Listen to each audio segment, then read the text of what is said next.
Greetings, and welcome to Kemetic Legacy Today, the new weekly series presented by the Center for the Restoration of Ma'at. My name is Heru Jeden Ma'at Aten Ra, also more commonly known as Jabari Osaze. And my name is Anika Daniels Osaze, also known as Unfurka Ma'at. The Center for the Restoration of Ma'at is a new organization. Anika, why don't you tell us a little bit more about the center? Okay. The Center is an organization whose focus is to bring back the Kemetic legacy. Now, what do I mean by Kemetic? Kemetic is the ancient term for Egypt, as we know commonly today. The spiritual meaning behind the Kemetic legacy is to be at one with the divine creator. It's not a religion per se, it's a spiritual understanding and a way of life. So what our purpose is with the center is to help everyone understand how to return to that Kemetic legacy, to return to that way of life. And as we focus with Kemetic Legacy today, I have to say you're in for a great treat. Our weekly series is the Journal of Ancient African Spirituality and History, and certainly we'll focus primarily on ancient Kemet. And in doing that, you can expect to see everything from hosts as we go into talk show format. You're going to hear from incredible spoken word artists. You're going to see some incredible musical acts. We are going to bring you the full flavor of ancient Africa and ancient Kemet. And so having said that, today we figured that the best thing for us to do would be to start with a very basic understanding of ancient Egyptian or Kemetic spirituality. So today, Anika and I will be discussing the 7 basic principles of Kemetic spirituality. Principle 1 is known as the one in the many. Generally, when we hear about ancient Egyptian spirituality, we hear about polytheism, we hear about a blinding array of deities or gods, as some people may call them. And often these things can become very confusing for anyone who isn't very familiar with ancient Kemetic spirituality. It's very important for us to recognize that the ancient Egyptians, the ancient Kamites, viewed the divine force as one basically indescribable force that differentiated itself into different faculties or powers. And so often when we talk about the one in many, most people begin the discussion with Akhenaten or Akhenaten, who some people say is the father of monotheism. But clearly, if you're more familiar with the work of the Cushitic kings in the 25th dynasty, you'll become even more familiar with the fact that the ancient Egyptians always viewed their divine force as one single being. In fact, as we talk about the 25th dynasty, there's a really wonderful description of the divine power in ancient Egypt that has been recorded on what most people call the Shabaka stone.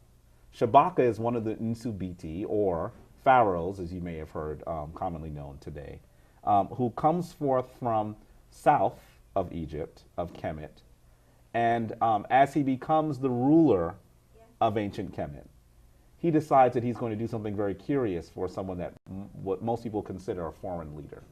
He's going to begin to describe Kemetic philosophy, Kemetic spirituality from its essence. And so he actually goes back to one of the documents that he considers worm-eaten.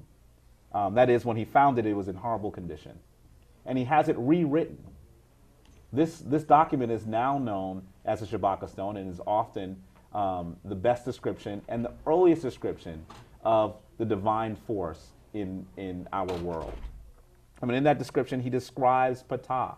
Ptah, this divine force that comes out of nothingness. Ptah is the creative force. And it's said that he was a blacksmith. And in doing that, in the description called the creation of Ra as Ptah, and we'll talk more about this in future episodes, Ptah actually whittles each of these divine forces, these principles, from Asar, or known as Osiris, or Heru, known as Horus. He whittles them together, creates them, and in doing that, he creates these divine forces that we're more familiar with.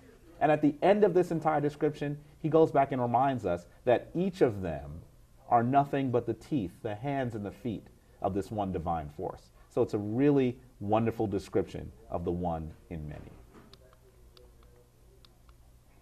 Okay. Now, when we talk about the one in many, we also have to understand the force from within. What you'll find in our show is that we spend a lot of time trying to use the Kemetic terms. It's very important to use the language of your ancestors and to make sure that you don't offend them in any way. So we tend to use some of the Greek terminology that you've heard just because it's something you're familiar with, but we'll definitely tell you the original Kemetic terms. So when we talk about the force from within, many of you would say that that's God. In the Kemetic faith, we call it Nter, or you might have heard it as Netcher or Netzeru. There's several ways of pronouncing it. What you'll find in the ancient language, what some of you may have heard as hieroglyphics, we call the Meru Neter, or the Ntu Nter, is that since vowels weren't used that frequently in the language, that just like in any language you'd have a dialect, there are people who may have pronounced it with different letters, different vowels. So you'll see that there are different pronunciations. But for the purpose of this show, when we refer to God, we are using the term Unter. So the Unter is the divine creative force. That's the force that rules all things. And when we talk about all things and the divine creation within self, what we're saying is that the Creator is everything. And that includes humans, that includes animals, that includes plants, that includes all things, and that one can be a divine force. What you also need to realize is that when we talk about Nter, that force is both female and male. So the divine force in itself, in the spelling of the word, the T being the feminine principle and the R being the masculine principle, we are discussing our Creator as both masculine and feminine. So when you're looking at your Creator, you're looking at yourself. And that's one important thing to realize when you're talking about the spiritual force. That's a really good description. Those of you who become familiar with this show will really enjoy Anika's descriptions of the language of the Meru Neter, as she is one of the few people that is actually able to speak the language. And so we're going to go in depth into language in future episodes as well. Just want to add another point with the force from within. There are so many different times that we see images in ancient Egypt or images from ancient Egypt, and we're not really aware of what each of these symbols mean. And I always enjoy talking about what we now know as the Sphinx, which is actually called Heru Emanket, or Heru on the horizon. For those of you who are not familiar with Heru, we'll talk more about Heru, but you'll notice that our studio is Heru down today. You'll see the Heru energy behind us and also on our tapestry.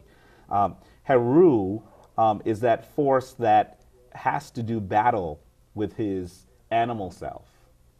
For those of you who don't know what that animal self is, think about that urge that has you grab for the second slice of cheesecake when you know that you only need one, or the urge that continues to allow you to stay in bed after your alarm goes off. It's that thing that forces you to do those things that you know are not necessarily the things that you should be doing. And so when we deal with that animal drive, we're looking at that large leonine or lion form in the form of the Sphinx, or Heru Emanket. And you'll note that at the top you'll see a head of a human with the cloth of royalty, but also a head that is actually smaller, at least 2/3 smaller than the body itself. And so what we're really saying here is that in order to become a divine being, you have to refine this primal animal self into the divine human self. And so that is the meaning behind the great beast, Heru Emanket. Principle 3 is something I like to call blessing in balance. And you'll note that if you are familiar with ancient Kemetic spirituality, the Kemites actually described their spiritual factors as always needing to either be in balance or return to balance. And this great form of balance is known as Ma'at. you'll note that Ma'at is so important to us that we actually named our center the Center for the Restoration for Ma'at after this wonderful goddess. And it's also in my name. And it's in her name as well. I knew she was going to mention that, by the way. As we look at Ma'at, this woman that wears this feather, a feather is actually an ostrich feather like the one that Anika is holding.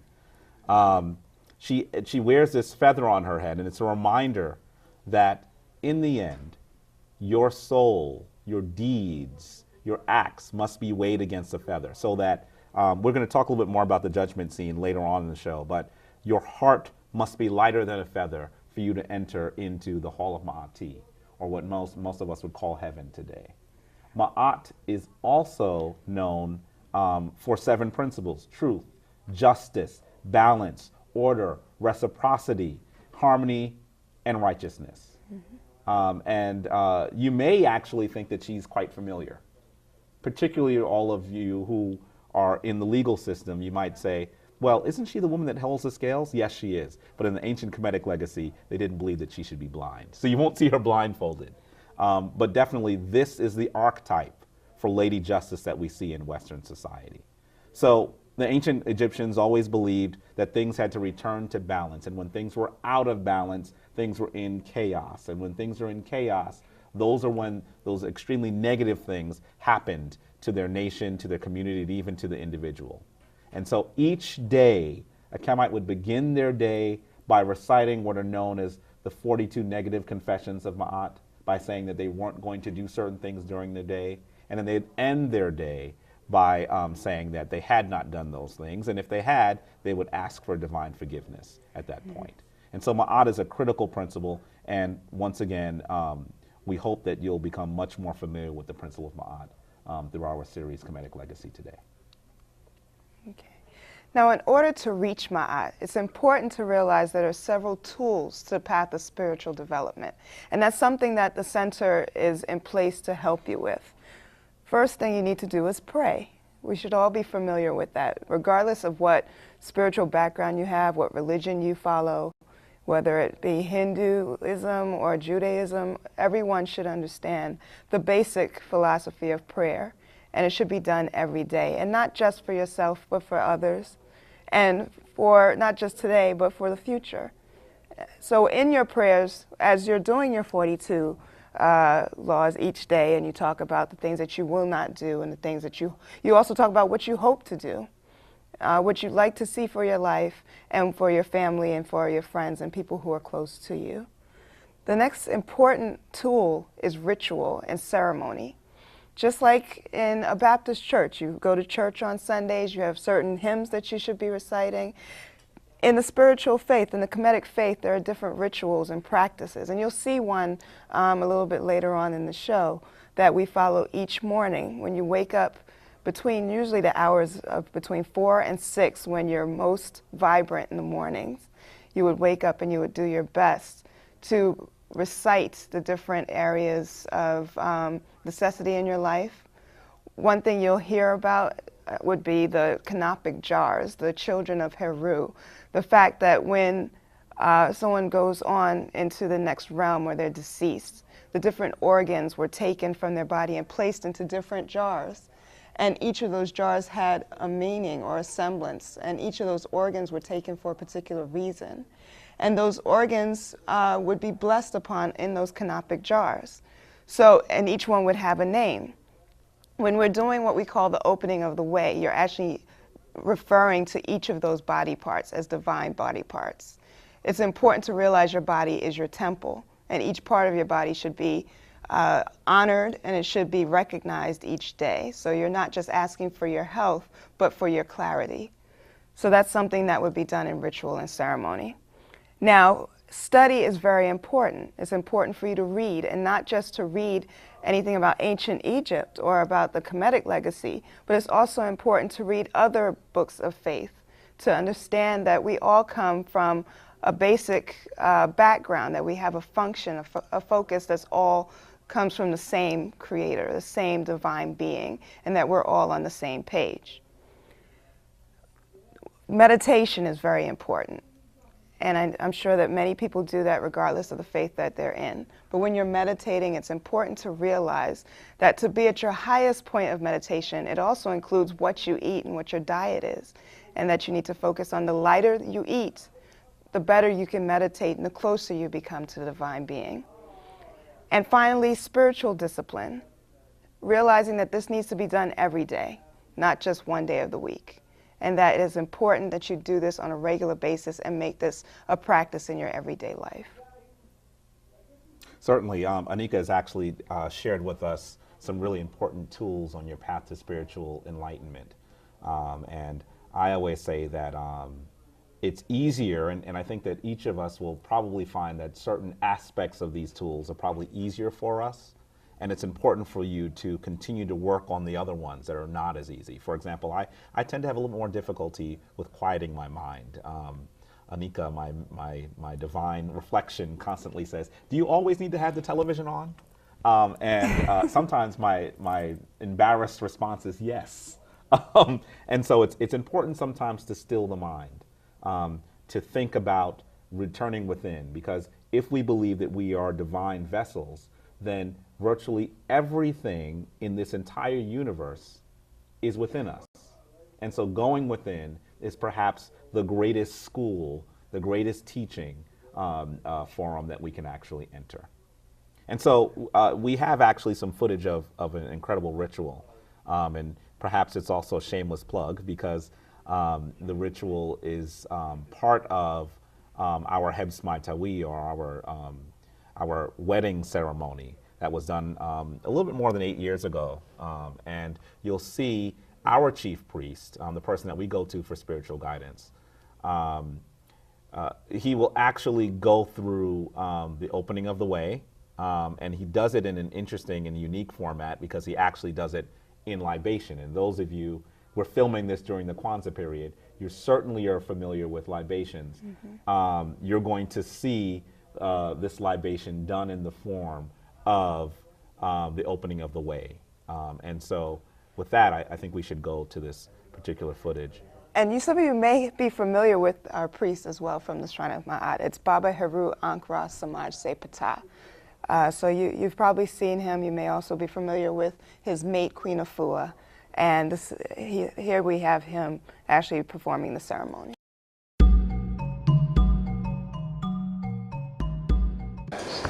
In Africa, our ancestors pour libation to purify the atmosphere. Now, many other cultures have taken this on as a beautiful thing to do.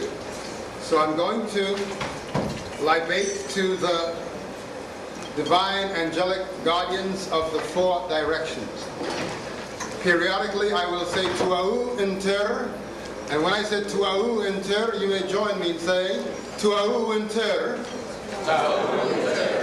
Tuau Inter. You're speaking in your ancient African language. It means glory to the divine. You always honor the divine in everything that we do. This African spirituality.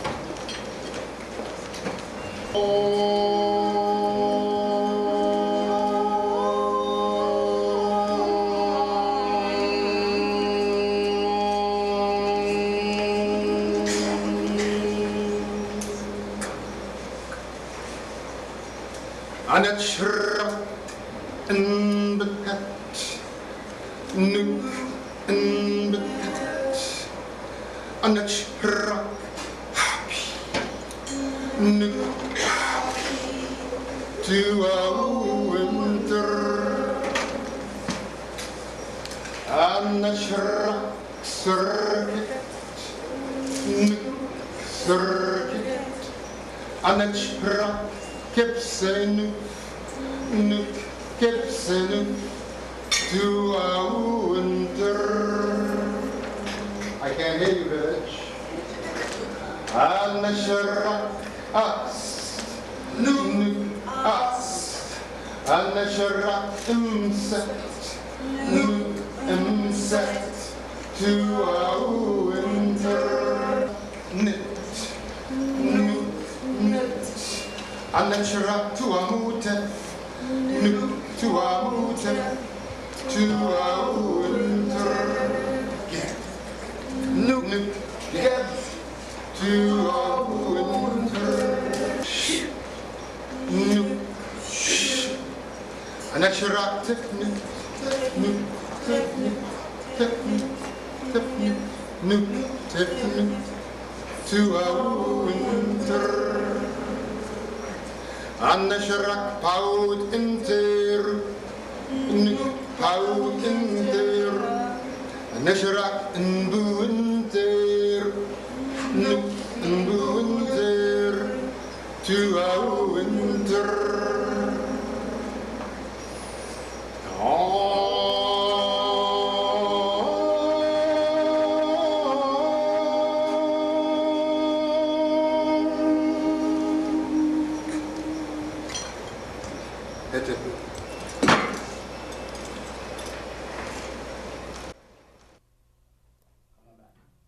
Welcome back.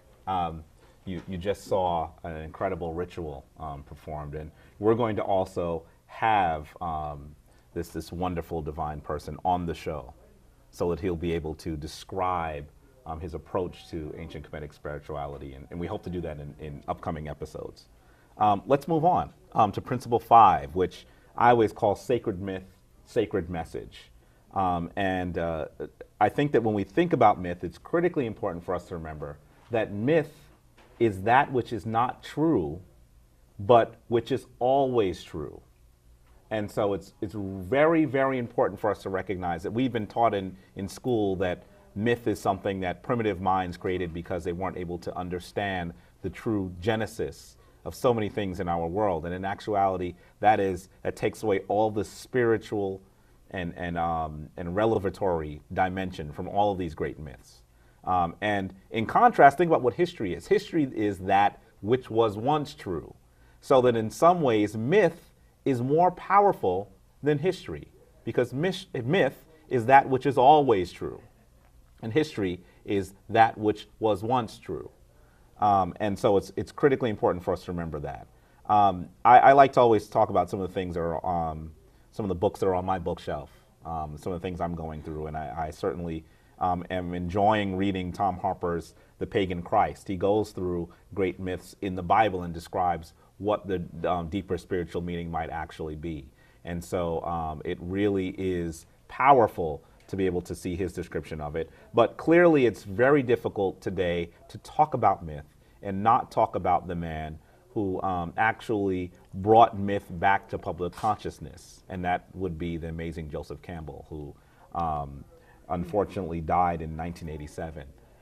Joseph Campbell is one of the most important proprietors of sacred myth from all across the world. So I'd say to you that if you're able to pick up anything that he's done, including the wonderful PBS documentary, it'll certainly be worth it.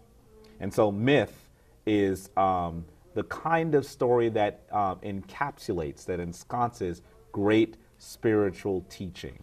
We're going to talk a lot about myth, great myth, over the course of the show, particularly the most important myth of the story of Ast, Asar, and Heru, perhaps the world's most earliest and most important deity, and so Trinity. And so we're certainly going to talk a bit more about that as we move on as well.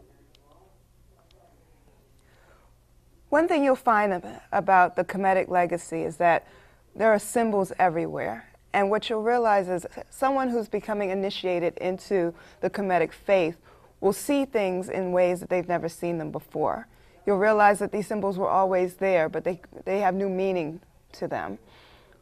One great example would be the symbol of the Ankh, which my mate carries with him all the time. This is a meditation Ankh, and it represents the symbol for life. Now, why do we say that it represents the symbol of life? Most people who look at this would just say, well, it looks like a cross or similar to a cross.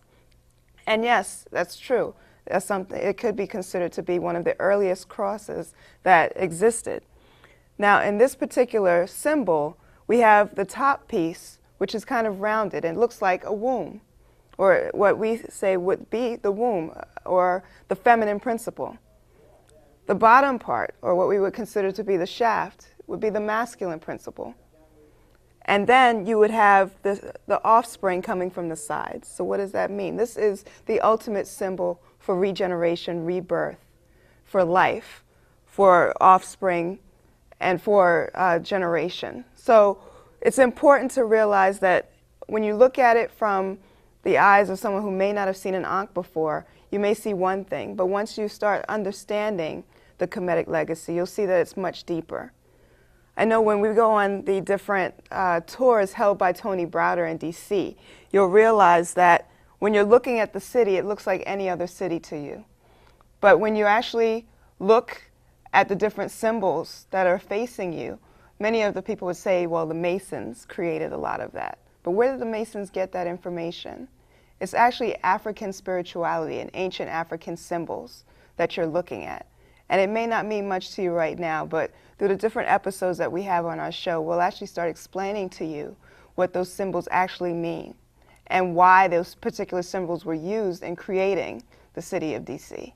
So you'll see that there's symbols all over and that they'll have so much more meaning to you once you start delving into this Kemetic legacy.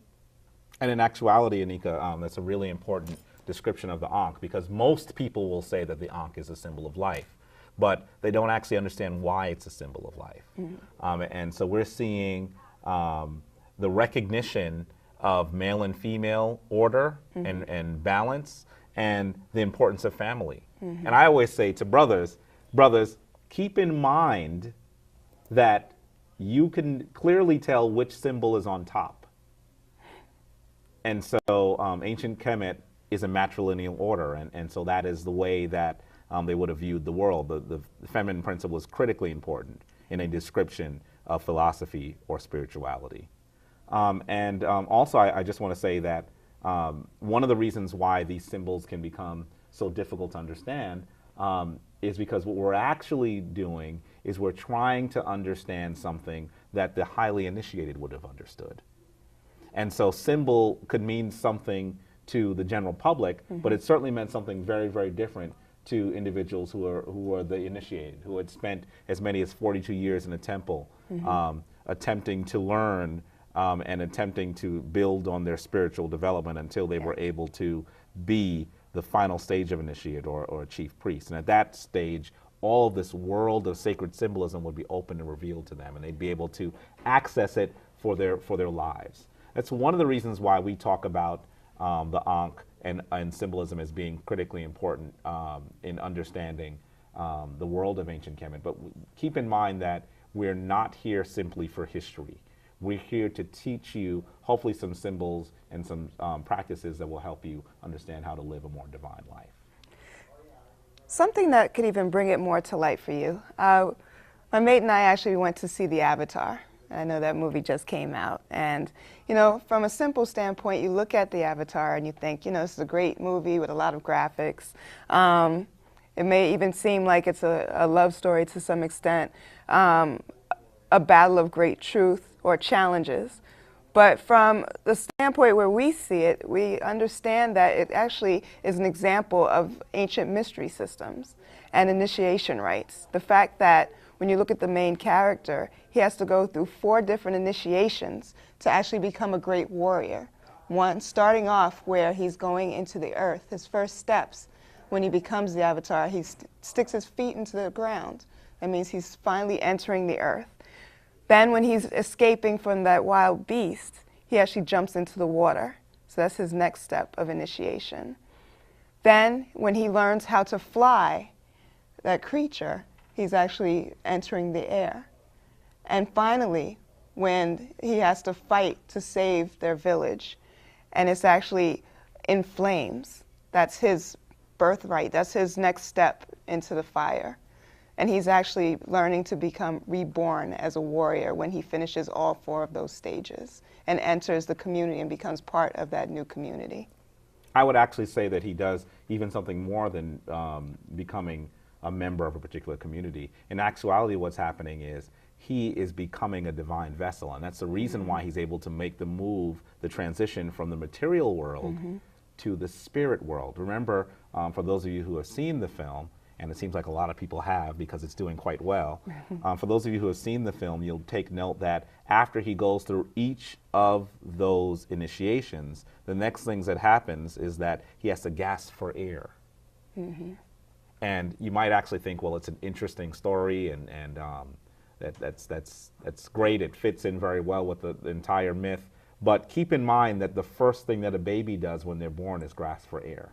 And so they're making a commentary about him being reborn. And then right after gasping for air and being able to have air, he is seated on the lap. Folks, this is a spoiler alert.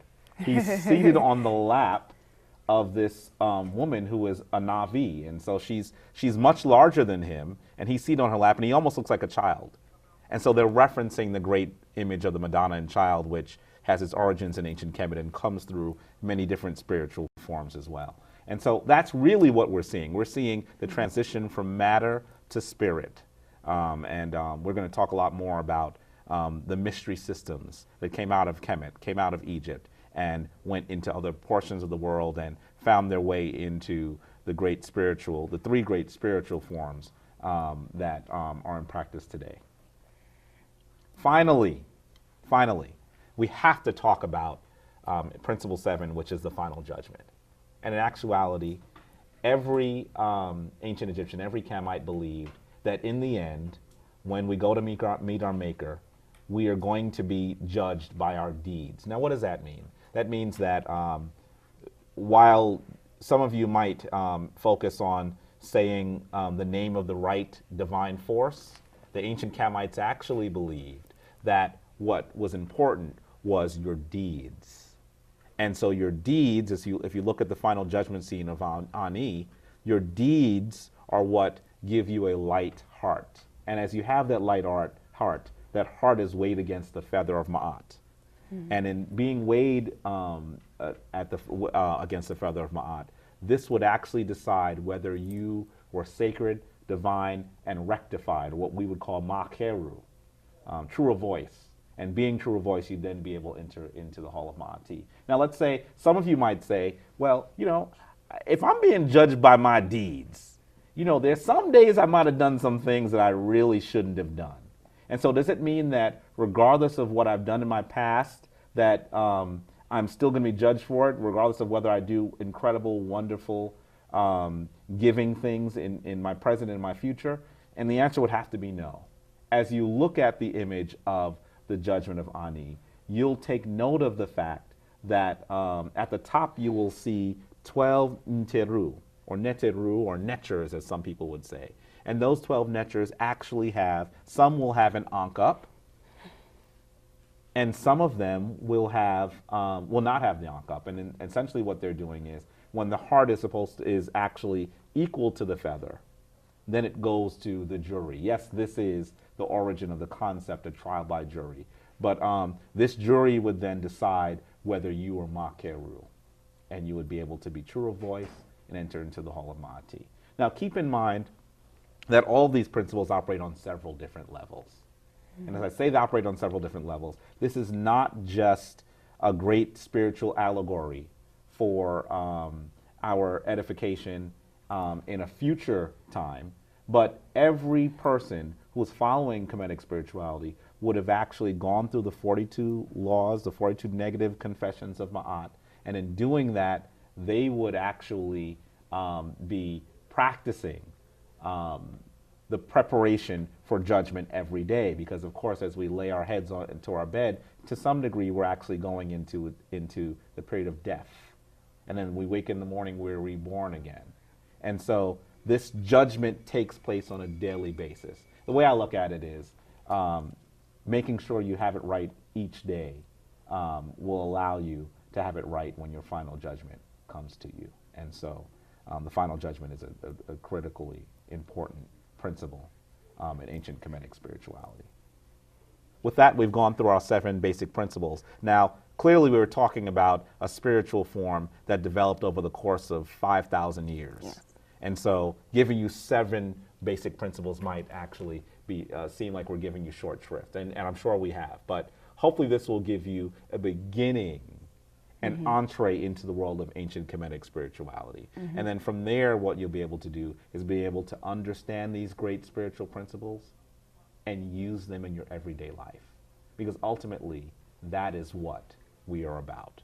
We're about trying to use these principles so we may become divine beings, so we may actually reconstruct and heal the planet that we live on, so that we can create the kinds of relationships in our community that are edifying, that are divine. And so we hope that this was edifying and divine to you. I should say a quick note. We're going to end today's episode with a piece by an incredible poet, beloved Ola Jendai. And I'm looking forward to hearing the piece that he's crafted for us. And so we're going to welcome him and recognize the wonderful creativity that went into the piece that he's provided for us. Beloved Ola Jendai. Folks, as I told you, you're really in for a treat. You'll note that Kemetic Legacy today is going to be much more than a talk show, much more than a variety show. It's going to be all those things. And we're looking forward to bringing you not only some of the great scholars and spiritualists in our community, but we're also looking to bring you some of the great performers and artists in our community. And so today we have the wonderful blessing of having a brother that I've known virtually as long as I've known myself, brother beloved Ola Jendai. And he's going to beat me up for this, but I'll tell you that I'm so pleased to have him, because quiet as it's kept, he's probably one of the world's best spoken word artists. His work is well renowned, and I'm really looking forward to being blessed by the pieces that he's going to bring for you. Brother beloved, come on in here. Hey, it's a pleasure. Patep. Peace and blessings. Peace and blessings. Peace and blessings. Yes, indeed. Now, I'm going to tell you, I've known this brother virtually all my life. And the thing that's amazing for me in having him be part of this show is that, the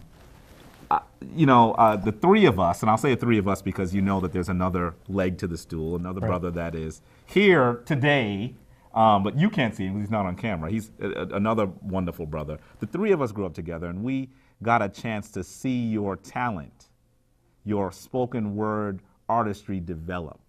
And as children, at first, we thought it was quite funny that you were devoting all the time that you did to your work. But we got an opportunity to see you blossom. And even as children, we were able to recognize the genius that you were bringing to it. And so the laughter began to be applause and admiration. And so I'm so happy to be able to have you on, for you to be able to share some of that with us. It's wonderful, definitely. And so with that, I give you, brother beloved, Ola Jendai. Hey, what's up? Peace and blessings. I definitely want to thank Jabari and Anika for inviting me to participate in this wonderful experience, Kemetic Legacy today. And I think I share a little song with you today. How about that? Is that fine? All right. More than myth, more than MCs lifting consciousness, must become change. We all insist must come someday. Might as well be now. So light your fire and take your light to higher ground and blow like Joshua, blow around Jericho. For all we know, Babylon must fall. Might as well be now. Might as well be now. Mother, Father, Creator, please forgive me, for it's been a long time since I've had a conversation with you. Took a moment to reflect, to recognize, acknowledge our omnipresence and indwelling. I have been guilty of throwing out the baby with the bathwater in my attempts to separate self from slave theocracies and giving up external gods who neither resembled nor respected me, my genealogy, for they required my fear I forget sometimes to recognize the divine within, to appreciate the miracle of the everyday, to give thanks to knowing that despite all this disconnectedness that seems to run this world, all things are connected. And even at their worst, there is indeed another way. So forgive me and my cynicism and all that it has become. I do not come to you with my petty temporal requests, nor do I respect or expect you to provide me a response. I will seek you in the wind, in the songs of birds, in the next sunset, sunrise, in hearts out of the mouths of others, of babies, of babes, mostly. I shall endeavor to respect you, to love unconditionally, to continue to perfect myself, to grow, live, love, expand, honor my ancestors, ignite the Christ within to experience all that life has to offer, to know myself, to heal myself, to be myself, to love myself, and by extension, the same for others. I vouch my life to leaving this plane of existence more beautiful than the way that I found it, inherited it, to maximize the power of my talents. I will endeavor to be consistent, to allow myself to be vulnerable, to not have to know and have all the answers, to not be consumed by my own ego. So thoroughly attached to my own emotions, keep me, breathe through me, let my circle be unbroken. In all of your intelligent design, I am thankful, knowing too one day soon it will all make sense. I am perfect as I am that we are. Twante. It's up. Ayo, ayo. We don't need no instrumental, yo, this part is fundamental. After all ancestors been through, we need to cipher every word. Ayo, ayo, with the problem, the solution. Don't succumb to the pollution. Ain't gonna be no revolution unless we agitate, educate, and organize. Ayo, ayo, yo, we water and we spirit. Make me holler when I hear it. Freedom taken, never given. Though thy vision come again, this easy living. Ayo, ayo. Ain't gonna be no instrumental. Yo, this part is fundamental. There's a truth that come essentially. We responsible for free and we. Ayo, ayo. With the problem, the solution. Elevate your evolution and seek your own conclusions. Let love guide you on your way. Yo, yo, yo, yo. Yo, yo, yo. Yo, yo, yo, yo. Yo, yo, yo. We don't need no instrumental, 'cause this part is fundamental. After all ancestors been through, we need to cipher every word. Twante. Wow, bless. Oh, wow, wow. Beautiful. It's up, it's up. Beautiful, beautiful, Yes, beautiful. yes. Total. Yes. I really want to thank you for Just a that, vessel. for the wonderful pieces that you brought forth. And want to ask you what you're up to next. I don't get to ask you this part of it very often because we're also talking about lots of other things. But That's right, man. so what are you up to next? Do you? Oh man, I dream big. I tell you this, man. Okay. And living into the dream is the biggest thing for me right now. Right. To create possibility. Mm-hmm. I'm currently in transition. I have been working on a manuscript that's tentatively titled "Another Place Called There." Okay. And I've been kind of taking all this journey that we've been going through and finding and rediscovering ourselves and attempting to distill that and to be able to share that process with other folks. Mm-hmm. And I'm using the medium of song and short story and fiction and some of it in my blogs. Even for a while, for a number of years, I've been blogging. I've kind of compiled some of that to create what is a place called There. I refer to also as essays and assonance. Mm-hmm. And definitely some of, I guess my experiences in Kemetic initiation has definitely fed that. Right. So, Wonderful. definitely. And I know that this is at least your second written work, correct? Yes. And the first one, Butterflies in Disguise. Yes. Is that still available? We have a few limited copies left. In other words, folks, if you're interested, he's going to give you an email in a minute. If you're interested, you're going to need to get with him to see if you can get a copy of that. How can people reach you? Probably the place I spend a lot more time now, and I'm almost ashamed to say it. I'm at Facebook as Beloved. We're and another Facebook junkie, folks. It's spelled phonetically, so it's Beluvid. If you search on Facebook, you will find me. Right. I was on MySpace for a while. Mm-hmm. If you wanted to reach me by email, you can send me a direct email at beloved@hotmail.com. That's BELUVID@hotmail.com. And I don't think I've ever asked you this before in all the years that I've known you. Where did you get the name Beloved from? This is the kicker. I mean, I think I've been walking around with the same name my whole life. It came from my mother, and I was named after an uncle, and it comes from David. That's my birth name. And David is the Anglican version of Dawood, is beloved of God. Right, right. And I know Dawood is also, you can trace it back to Kemet, inside of I'm going to jumble it right now, but the beloved land, but also the beloved people. Mm-hmm. And so my name kind of brings it full circle inside of a Kemetic rendering. Beautiful, beautiful, beautiful. Well, brother, I want to thank you for blessing us with a few verses again, and certainly we hope to have you back on soon to drop a few other dines with us. And we're hoping to have another show where we'll actually have a live band, and I'm going to get him on camera to get some commitment from him here that he'll be back for that show, right? Is that something that you're interested in doing? I love co-creating. And so when you ask people on film, they obviously are going to say yes. So I want thank you. All right. Tuwa. All right now. Peace. Peace. Once again, folks, that's Kemetic Legacy Today. That was a wonderful piece by Brother Beloved Ola Jendai. And we want to thank him so much for coming to us and blessing us with his soulful words. Those words of power. Words of power, hakao. And, obviously, her lead-in is quite appropriate. We want to end each episode with words of power for you to use.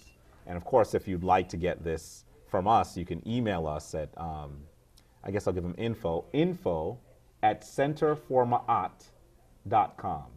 Ma'at is spelled with two A's. It's M-A-A-T.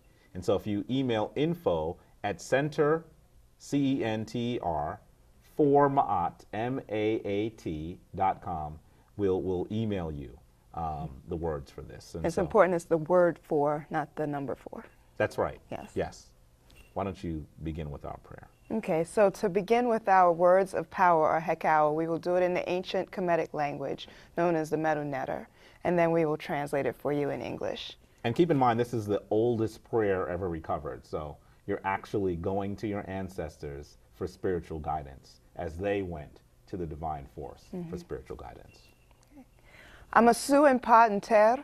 Amasu en pa enter. Sauksu. Sauksu. Ementra. Ementra. En pa enter. En pa enter.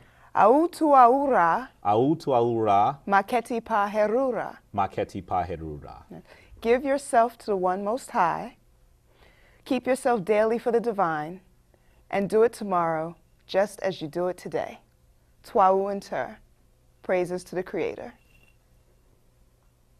And we just want to make sure that you're aware that this is a weekly show, so look for us again next Saturday at high noon, at 12 noon, and we'll hopefully have something that's even as just as edifying as today's episode was for you. We should also let you know that if you're interested in any of the work of the Center for the Restoration of Ma'at, you can easily email us at info@centerformaat.com. And we also have a tour of the Brooklyn Museum coming up on January 30th. So if you're interested, email us and we'll definitely let you know more about that. Yes. The focus will be on ancient Kemetic pieces and looking at them from an African-centered point of view. With that, it's important for us to say that the divine force in us greets the divine force in you. Shemem Hetep. Go forth in peace. Peace.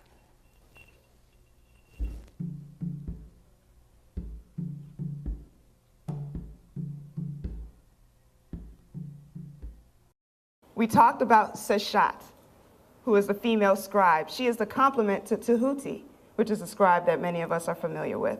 But we asked you, who does she look like that we've seen in the United States? When you look at her, is there any statue? There you go, exactly. Doesn't she remind you of the Statue of Liberty? Where do you think they got the concept from? What does the Statue of Liberty hold? A torch, and what else? And a book.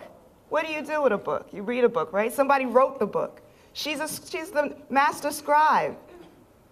That's where they got the concept for the Statue of Liberty. Now, we talked about Ma'at. And I mentioned to you that every day you have the opportunity to make up for the day that passed. Ma'at had 42 confessions that you had to state every day as a Kemite. You would wake up in the morning and you would quote all 42. You'd start off by saying, I will not do wrong. I will not rob. I will not slay men. I will not speak lies. And at the end of the day, you had to be held accountable. So then you would have to go back through and say, I have not done wrong. I have not afflicted any pain. I have not carried food or spoken any lies. So who's responsible for your ultimate destination? You are. Okay. The belief is that no one else can save you. You must save yourself. And that every day you have that responsibility. And yes, we slip up sometimes. But every day you have the day to be reborn. And every day you have that opportunity to relive. Now, how many of you looked up at the ceiling when you went into the tombs yesterday? Did you notice this on the ceiling? Okay. Now, I don't see Athena here. Her daughter would appreciate this since her daughter's name is Heaven. The concept in the Kemetic faith is that the black woman is heaven. They use a black woman to define heaven itself. So you'll see Newt stretched out upon the sky. And in the image that you saw, there was a sun that she actually swallowed that went all the way through her body. So she would swallow the sun at night, and it would travel through her body, and she would give birth to it again the next day. And you saw all the stars on the ceiling. Those were the stars of her body. Underneath her, holding her up, is her father, Shu. Shu is the breath. Shu is the fire. Shu is the air that we all breathe. Exactly.